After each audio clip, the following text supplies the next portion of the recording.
There was a boy named Kian who was quiet by nature. He wasn't the loudest in class, not the best at sports, not the one people immediately noticed. But he had something most didn't: a quiet dream. He wanted to become a designer, someone who could turn thoughts into visuals, ideas into meaning. Each night, he'd open a sketchbook and draw, not for school, not for attention, just for himself. His lines weren't perfect, his shading was off, but he drew anyway, and he kept going, one page, every night. At school, no one knew. He didn't post his work, he didn't talk about it. While others showed off what they had done, Kian remained still, sketching silently in his own world. Some nights, he was tired. Some days, his hand ached. But the habit stayed. One drawing, every single night. He didn't call it discipline. He just called it something he had to do. It was his way of listening to himself, without words, without noise. One afternoon, during a group presentation, Kian stood quietly at the back. He had done part of the work, but didn't speak much. The louder kids took over, pointing at slides and laughing between lines. No one asked Kian to add anything, and he didn't force it. On the way home, a friend asked, "Why don't you speak more?" "You're smart." Kian smiled.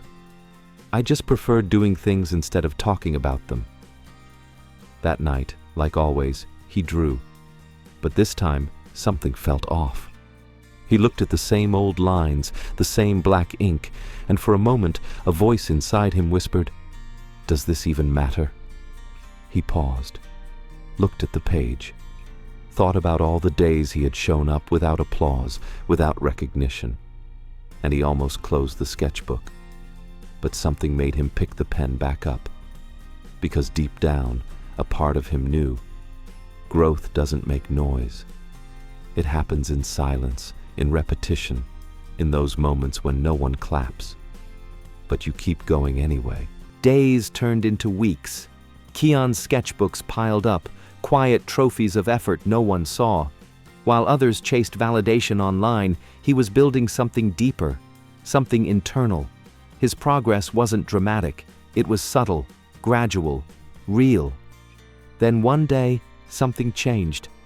A teacher, passing by his desk, noticed a sketch that had fallen from his folder. She picked it up, looked at it, and said softly, "Did you draw this?" Kian nodded, unsure what was coming next. "It's brilliant," she said. "Have you ever thought about submitting your work to the art journal?" Kian didn't know what to say. He had never shown his work to anyone. The idea of exposing his silent process felt uncomfortable, but also strangely right. That night, he stared at his sketchbook longer than usual. Not out of doubt, but out of realization. What he had done in silence had finally spoken for itself. And that's when he understood something powerful. Consistency in silence is never wasted. If this story speaks to you, make sure to subscribe and hit the bell. Sometimes the quietest voices need the right moment to be heard. Kian eventually agreed to submit a few pieces to the school's art journal. He didn't expect much. He wasn't looking for recognition. He simply thought, why not share what's already been quietly growing? A few weeks later, he found his sketch featured on the cover. People who had never spoken to him before came up with compliments. Some even asked for advice. But Kian didn't let it shake him. He thanked them, smiled, and went back to what he always did: draw one page a night. That's when the real shift happened. He realized the applause felt good, but it wasn't the reason he showed up. The real value was in the quiet hours, the repeated motion, the private victories no one witnessed. He looked back at how far he'd come, not in terms of fame, but in depth, in patience, in mastery. And that's when he truly understood. Success isn't always loud. Most of the time, it's silent, built in shadows, crafted in solitude, and born from repetition when no one's watching. Not long after, the school hosted an exhibition. Kian was asked to present his work. He agreed, quietly, humbly, without fanfare. While others prepared speeches and designed flashy displays, Kian chose a simple table, his old sketchbook stacked neatly beside a single framed piece. The day of the event, his corner didn't attract much attention at first. No loud music, no color explosions, just paper, lines, and silence. But slowly, people gathered. They flipped through the pages. Some stayed longer than they had planned. A teacher whispered, "There's something peaceful here." A student said, "It feels like I'm watching growth happen." Kian didn't speak much. He didn't need to.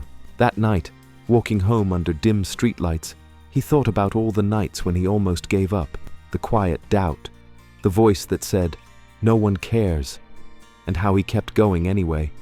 Because that's the thing about silent habits.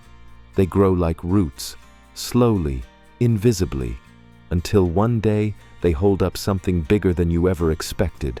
The next week, one of the younger students slipped a note into Kian's locker. It read, "I started drawing again because of you. I thought quiet people didn't matter. Now, I'm not so sure." Kian held the note for a long time.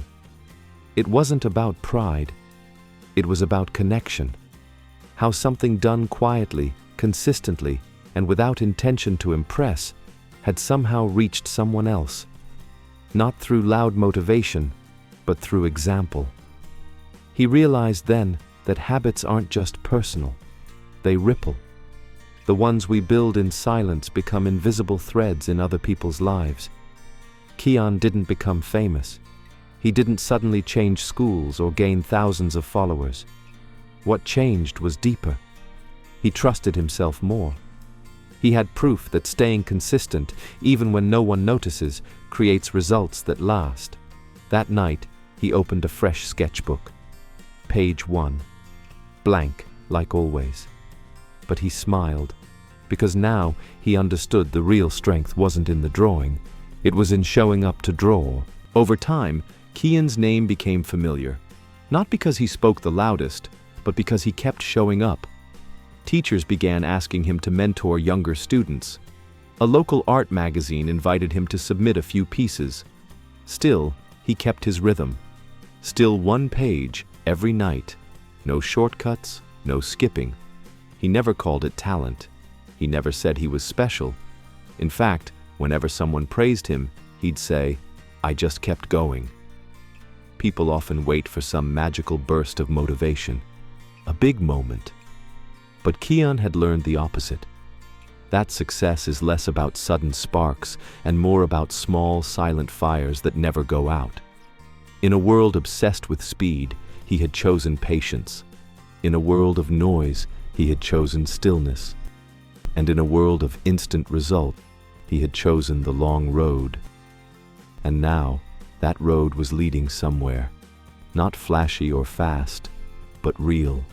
One evening, Kian stood in front of his window, just like the first night he had ever picked up a pen. The streets outside were quiet. Inside, the room was dim. His sketchbook lay open on his desk, page filled, as usual. He didn't feel like he had arrived anywhere. But he wasn't lost either. He was exactly where he was meant to be, mid-process, mid-growth, mid-journey. And that was enough. He realized he no longer needed results to feel progress. The act itself was progress. Showing up, sitting down, creating without noise, that was his success.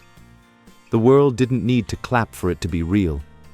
He thought of all the people who might be waiting for a sign, for approval, for the perfect time. And he wished he could tell them, gently, start small, stay quiet, keep going. Because the most powerful things in life don't scream, they whisper.